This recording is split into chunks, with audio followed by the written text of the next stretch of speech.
बिस्मिल्लाहिर्रहमानिर्रहीम अस्सलामु अलैकुम वरहमतुल्लाहि वबरकातुहू वेलकम छु तुई बी एक लट सानी यूट्यूब चैनल पे यथ जन नाव देसी जायका विद इंशा वीडियो स्टार्ट करने ब्रोट अगर तुम सानी चैनल पे नई छो सन यूट्यूब चैनल करो सब्सक्राइब वीडियो करो लाइक तो शेयर बे दीजो पन फीडबैक आज बनाओ सिंपल रेसिपी तो करो अजिच रेसिपी स्टार्ट रेसिपी खतर हाक निमुत गोडनथ असल पे थोमुत चारित वन छलहन हाक अकि दो लट असल पे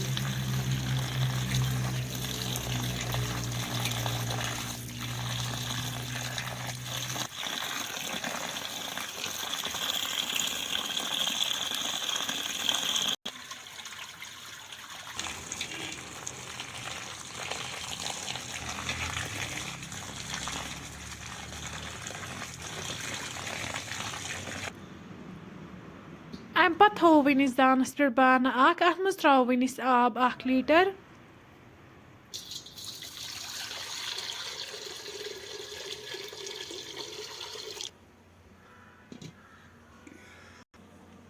वन थो पे ठाण तीस कालस अत ग्रेख यह 10 मिनट बाद तुलो वन ठाण थो तुम हेकि वुचित अत आमज ग्रेख अम पे त्रो वन हाक अथ मज दिमहोस 1-2 फुकर असल पे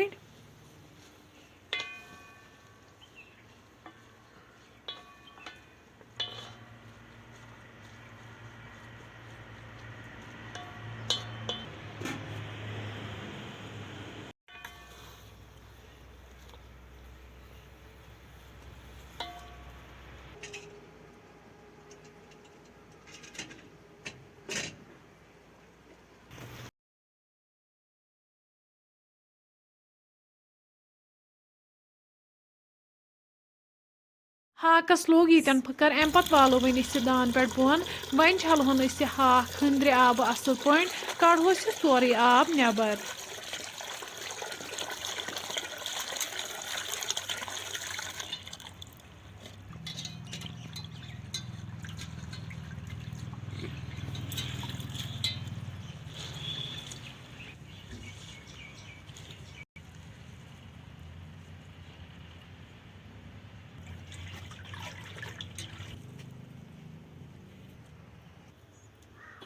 वन थो यन दानस पे प्रेशर अत मज त्रो तेल तेल गरम गि त्रो वन अत मज जीर चमचा अख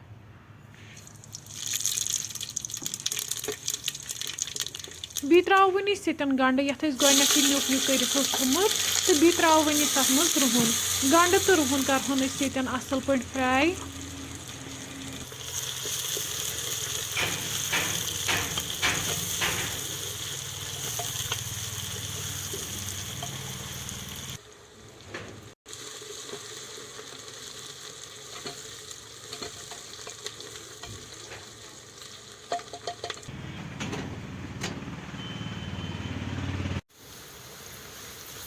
तुम हेकि वुचित गंड तो रुहन असल पे फ्राई गोमुत अम पे त्रो वन अत मज आब 1 लीटर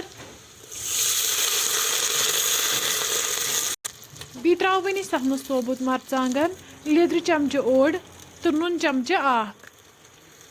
वन प्राड़ो तीस कालस तक ग्रेख यह तुम हेकि वुचित यह ग्रेकन अम पे करो वन अत मज हाक ऐड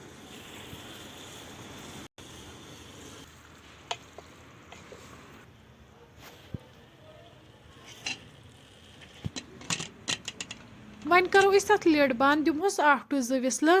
विसल बाद कड़ो वन अकिस बानस मज नबर तुम हेकि वुचित रेसिपी यन बिल्कुल तैयार अम पे करो वन गर्मा गर्म सर्व बतस सत फ्रेंड्स अगर तुम सोन अजुक वीडियो पसंद आमुत सन यूट्यूब चैनल करो सब्सक्राइब वीडियो करो लाइक तो शेयर बे दीजो पन फीडबैक अल्लाह हाफिज।